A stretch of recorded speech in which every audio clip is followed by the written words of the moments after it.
ચોર, લૂંટારૂ અને ગુંડા તત્વોથી ડરીને તેઓને શરણે થઈ જવાને બદલે જો તેનો હિંમતભેર મુકાબલો કરવામાં આવે તો ગુનેગારોને શરણે થવાનો વારો આવે છે.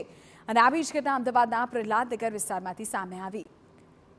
પૂર્વ કસ્ટમ અધિકારી RM ચૌહાણના ઘરમાં એરગન સાથે ઘૂસી ગયેલા એક લૂંટારૂએ અધિકારીને બાનમાં લઈ ₹50 લાખની માંગ કરી હતી.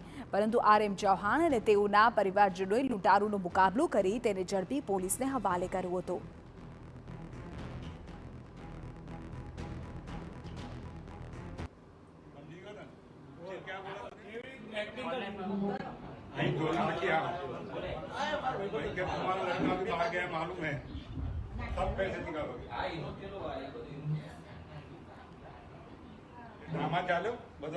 મેં ટીપોઈ ફેંકી અને પકડ્યો ને એમાં મારા પત્નીએ પણ સાથ આપ્યો અને ગુનેગાર ઝડપાઈ ગયો.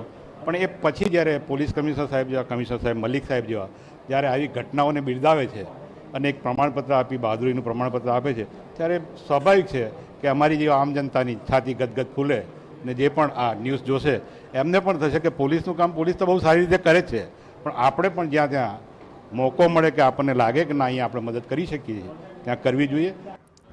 RM ચૌહાણ તથા તેમના પરિવારજનોની હિંમતને પોલીસ કમિશનર GS મલિક દ્વારા બિરદાવવામાં આવી અને RM ચૌહાણના પરિવારને પ્રશંસાપત્ર આપી સન્માન કરવામાં આવ્યું. પોલીસ કમિશનર GS મલિકની ચેમ્બરમાં યોજાયેલા ચૌહાણ પરિવારના સન્માન સમારંભમાં શહેરના તમામ ઉચ્ચ પોલીસ અધિકારીઓ ઉપસ્થિત રહ્યા.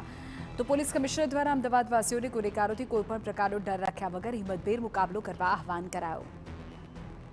રિટાયર થયા છે રમેશભાઈ ચૌહાણ, એમને બહુ બોલ્ડલી એક માણસ જે ઘૂસ્યા હતા, જેની પાસે એક પિસ્ટલ હતી અને લૂંટવાના ઈરાદેથી જે ઘૂસ્યા હતા, એમને અને એની મિસિસને ત્યાં બહુ બહાદરી બતાવી. પહેલાં તો એમની સાથે વાત કરી, ક્યાં પૈસા જોઈએ, કુછ પૈસા લાયા કાઢીને એની જોતે 20-25 મિનિટ વાત કર્યા પછી એ જે આપણે ડિપ્ટી કમિશનર જે રમેશભાઈ અને એની મિસિસ એના બોલ્ડલી પકડી અને બંનેને બહુ બહાદુરી દાખવી છે અને એને આપણે આજે પ્રશંસાપત્ર